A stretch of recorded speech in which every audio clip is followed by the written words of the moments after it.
Let's cross over to our Abuja studios where Paul Alaje, who is a development economist, is a partner at SPM Professionals, is joining us this morning to give us a first word on the day the president, just 24 hours after the president signed or accepted the report and says the executive branch will study it and it will be implemented. No date is set. Paul, give us your first word on this.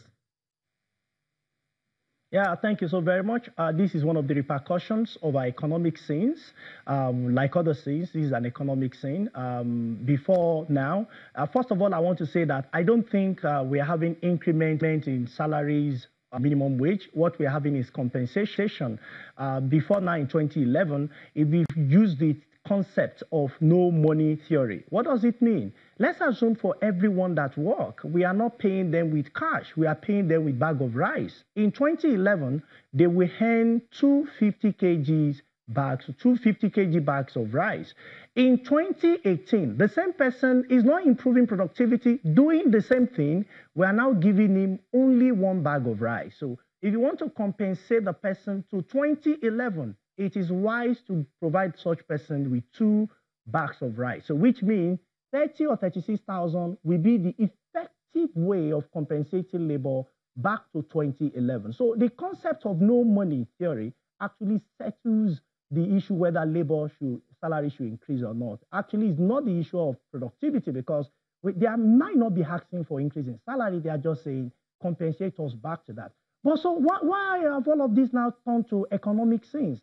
In 2016, Nigeria devalued our currency. In 2011, it used to be 120 plus to 100 plus to $1. As we speak today, is now about 305 to 360.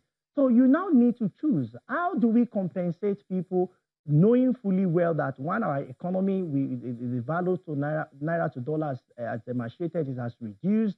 At the same time, we also know that inflation has averaged between 14–15% over 7 years. But labor is saying, how do you compensate me so that I can at least you can give me just 2 bags of rice, assuming that there is no cash, there is no currency to pay. So paying them with 1 bag of rice right now might not really be nice on the part of labor.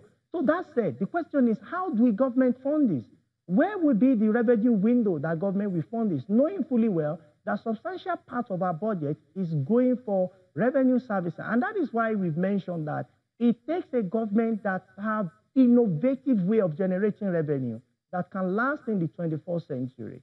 The traditional way of generating revenue might not work anymore. We need new thinking. We need new ways to generate revenue. Perhaps what has been said 10 years ago for Nigeria to go into manufacturing so that government generate more revenue from factories and industry might now be appearing too late. Now, but let me rest with state governments who claim they could only afford 22,500 naira. Now, from the available information, what government at the state level pay to liaison offices, properties they have at liaison offices, with which less than 1% of their states only have access to those properties. Those properties are there, and the value, for instance, in Abuja, you see a lot of state liaison offices worth billions of naira. But what do we do with all of these that in the real sense of it, they are not adding value to your state? So while we are not saying go and sell off your property, but those that are owing, they may be looking for an alternative to reduce debt in order for them to have more revenue that would be enough for them to pay their staff and also to go to live in the future. But we must know that we cannot have our cake and eat it. If you want to increase labor salary, definitely something will happen. Over the years, each time we have increased salary, something has happened, starting with private sector. The employment will reduce drastically. You could see that how 2012 unemployment figures was given by Nigeria Bureau of Statistics. It was a reduction in employment because private sector has that power, has that will to respond by reducing number of staff. So what you will see if this new minimum wage is implemented this year, you will see increase in youth unemployment from 33.1% to 33.1% plus X. What X will be, I cannot predict right now. And you will see total unemployment from 18.8% to 18.8% plus X. What X will be, I cannot say right now. Apart from that, you're going to see increase in inflation. And the monetary policy makers are not those you want to envy right now. While you are in pre-election year, you are going to be seeing a lot of money starting from 18th of November, while politicians will be pumping money for campaigning the economy. Again, President has also said he will endorse 30,000 minimum wage, which also means more money going into the economy. Monetary policy maker will be sitting very soon. And what Nigerians should expect, at least from our observation, is that there might be no reduction in interest rate. It's either retained or it goes higher. If it goes higher, it goes back to unemployment trap again. And if you have the unemployment trap and you have inflation at the same time, I'm afraid we might be faced with stagflation in the coming period. Paul, you've described what you called a conundrum, if I want to put it that way. You call it a booby trap. Either way, head or tail, this is a very difficult one for the Buhari's administration, explaining how this might work on economics and the markets beyond the noise. But again, just 1 minute. When do you think this new salary level would be paid? We cannot accommodate it in November. I know that for sure. It's too late in the day. So, do you think this will happen in December? If not, how soon do you think it will happen? Before the elections, after the swearing in on May 29, before that time? In your opinion, how does this go into next year's budget? That is already fixed, by the way. Thank you so very much. You're going to see politics mix with these new minimum wage figures. First, once it goes to National Assembly will do everything possible to score political points by making sure that it's passed. So when it's passed and that the president has it, and the money is not paid, then you will see industrial action. Labor might go on strike, but the money should be paid. I got it, Paul. And capital expenditure will be the one to pay for it.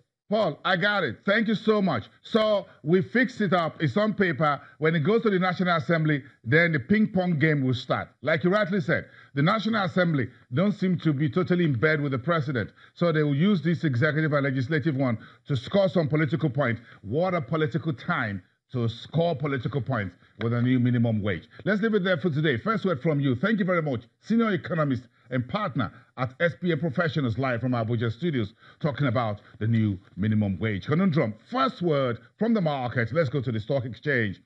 Our studios there, Temple Ashachi is live there for us for about a minute to take us through how we arrived at that very positive open on Monday to start a brand new market week. Temple, take this from here.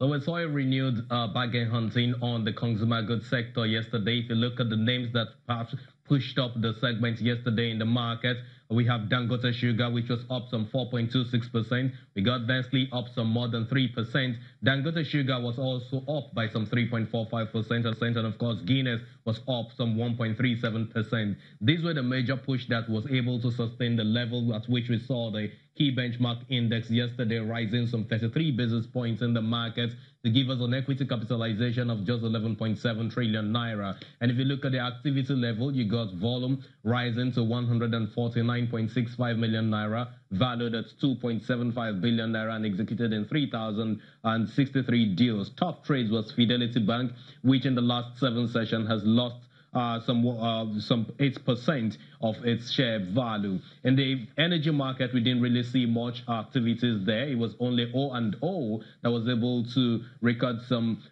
price movement, and that was negative by some 99 basis points. In terms of USI, for the unlisted securities market, was up some 0.93%. Coming in to close at 689.04 after we saw very, very bearish trading yesterday, just 202,217 units of shares traded. And for the fixed income market, on the bond side of things, it was really bearish. But for the treasury bill segments, we saw an unexpected OMO auction yesterday on the part of the central bank, where some 316.23 billion naira was offered in an unanticipated auction. Bosun.